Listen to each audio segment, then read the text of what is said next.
ഈയിടെ ഞാൻ തന്നെ എഴുതി ഞാൻ തന്നെ ട്യൂൺ ചെയ്ത ഒരു സാധനം ഉണ്ട്. എന്നാ പിന്നെ സാറിന് കേൾക്കാൻ വേണ്ടി ആ പാട്ടൊന്ന് പഠിക്കേ, ഒന്ന് പഠിക്കേ. പുഷ്പ പുഷ്പ പുഷ്പ പുഷ്പ പുഷ്പ പുഷ്പ പുഷ്പ പുഷ്പ. എന്തുന്നാണ് ഇത് നിന്റെ അമ്മൂമ്മയുടെ പിന്നാലെ? വൈകിയെന്നോ? പുഷ്പ പുഷ്പ പുഷ്പ പുഷ്പ പുഷ്പ പുഷ്പ പുഷ്പ പുഷ്പ പുഷ്പ പുഷ്പ പുഷ്പ സക്സസ്. പുഷ്പ പുഷ്പ പുഷ്പ പുഷ്പ പുഷ്പ. ഇത് തീർന്നില്ലേ? ഞാനിത് തിന്നല്ല.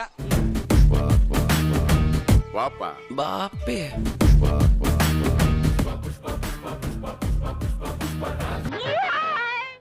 ഇങ്ങനൊരു പുതിയ സ്റ്റൈലിലാണ് നമ്മൾ ഈ പാട്ട് പാടാൻ പോകുന്നത്. എങ്ങനെയുണ്ട്? താടിയൊന്നു തടവുമ്പോൾ ഈ നാടും ഇളകിയിടുന്നേ. വയലാർ എഴുതുമോ ഇതുപോലെ?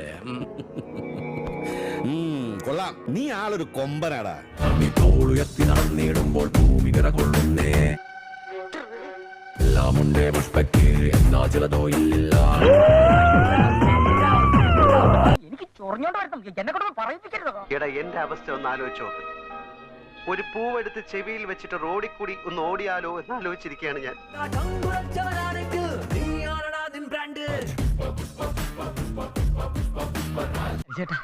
ഹരിച്ചേട്ടാ, ആകെ ചളമായി. ഇനിയിപ്പോ എന്തോ ചെയ്യും? ചക്ക കുഴയുന്ന പോലെ കുഴഞ്ഞു. പറയും വേണ്ട, ഞാൻ പറയും. ഇഷ്ടായി? എനിക്കിഷ്ടായിന്ന്. കിടന്ന് ചാടിയിട്ട് പിത്തം മുഴുവൻ ഇളയാൽ പിന്നെ എനിക്കാ ജോലി. ഒരിക്കലും ഞാൻ താഴത്തില്ലടാ.